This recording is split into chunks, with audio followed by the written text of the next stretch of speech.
Welcome back to Saturday State of Mind. My name is Jess Panico, joined as always by Mike Panico, and we're talking about the 5 worlds of retirement planning. Today, we're going to dive right into estate planning. All right, the 5th, save the best for last, Mike. Estate planning. Well, it is kind of the last, right? Because if you don't spend all the money, a lot of people, they'll say they're endeavoring to bounce their last check. Some of you will, who knows, right? But if you do leave something behind, the estate plan dictates what happens to those somethings. The dollars, the real estate, the cars, I don't know, your fancy boombox from the 80s, your jewelry, where does it all go, under what conditions? And I think the question that we want to make sure that we really plant here in people's heads is, does it all go towards benevolent means, or is it maybe a source of discord in the family? I'm not sure a lot of people understand how to plan for that and also try to have it not be, an outcome if it can be avoided. Yeah, you know what I think is funny is that we actually do run into a lot of people that come in for the first time that have done estate planning. But typically they've done it like 20, 30 years ago, and things have changed since they did it. There's new members to the family. Maybe they've lost some members to the family, and it's definitely not a set it and forget it type of thing. Yeah, it needs to be periodically reviewed the same way that you might look at the insurance that you have for your home and auto or the health insurance, right? Certain things need to be periodically looked at. And I find with a lot of people, they're like, yeah, I already met with an attorney. How long ago was it? 8 years ago. Okay, have there been any new grandchildren born? Have you moved? Have you changed where assets are located? Oftentimes things change substantially. I've heard it described that on average, people will experience pretty radical change every 3 years or so. Change including things like people that have been born or that have died, moving, changing jobs. So money tends to drift with time every 3 or more years, that it might have drifted so much so that the estate plan needs revisiting. Plus, we can't forget that sometimes rules change. So as an example, Massachusetts had a big overhaul with some of its estate planning, especially its estate tax. And so if your plan hasn't adjusted for it, then you might need to go revisit that. So it's something that we want to keep in the mix, certainly in our family office environment. Periodically auditing what's been done and then adjusting as necessary is just part of the mix. Retirement planning isn't just one thing. It's a lot of things that need management over time. Sure. And I think, when we say estate planning, it's kind of a broad topic. Are we talking about wills, trusts, powers of attorney, healthcare proxies, all of it really, because people will also come in with the assertion, hey, I did my estate planning. I have a will. I'm all set. And then, or maybe even trust. What's the difference between a revocable and an irrevocable trust? And it's words that people may have heard, but not exactly knowing how it applies to their situation. All right, so let's break it down. Why even bother doing estate planning? What's the point? Yeah, I'm dead anyways. Doesn't matter. Who cares, right? I think it allows you, though, to leave a set of instructions, essentially. Like, I worked really long and hard for this money. You're right. Some people are like, I want to bounce my last check. Like, can't come after me after I'm dead, But other people want to leave a legacy behind. It's a legacy planning. Yeah, I think first and foremost, estate planning is about who gets what.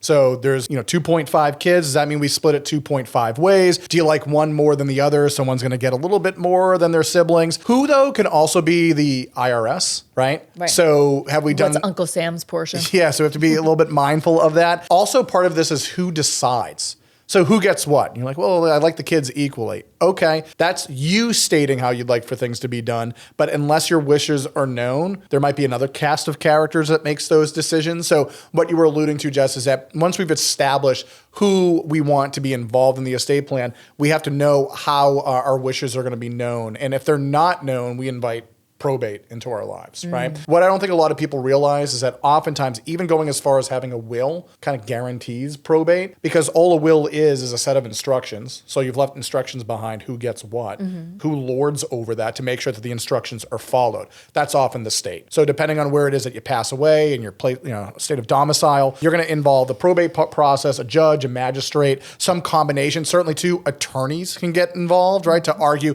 whether the instructions are still valid or were truly your intentions.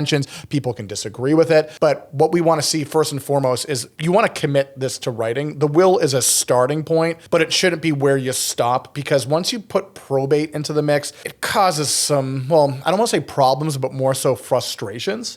Probate is slow. It freezes all your stuff for about a year.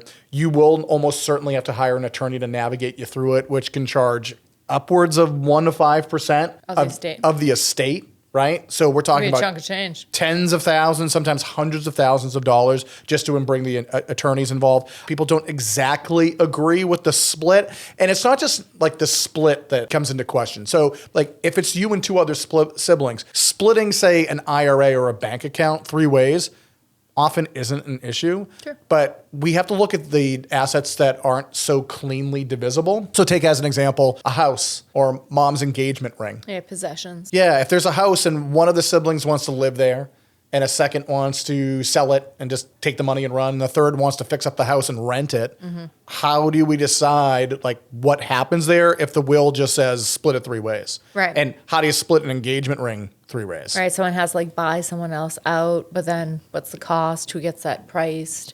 Are there any other considerations that have to be added into the mix? When this slows down and people are either have to think this all through or they start squabbling over it, it's just elongating how much time is spent in probate before the money even gets released or the assets get relinquished. Plus the attorneys are just getting paid more. So we have a saying around here, friends don't let friends go through probate. It is avoidable. So just to be clear, you want to record your instructions, who gets what. That's the will. That's the starting point. But just the will alone is going to invite probate. We should probably go a little bit further. Okay, that's good. So you can come in, you can have a conversation, and you can evaluate what other vehicles you might need, such as like things like trusts. Yeah. So oftentimes people get caught up in like trusts are really confusing. I've done some homework. There's all sorts of different types and some give you more control or less control. And rather than break down trusts here when we're just kind of looking at a bird's eye view of estate planning, your most basic form of trust, your revocable trust, is going to effectively allow you to create an entity that survives beyond you. That's all a trust is. It's a legal entity, right? So we could create the Mike and Jess trust and we put assets into it. We might have put our home into it. And therefore, after we're gone, well, the trust doesn't die with us. It stays in place.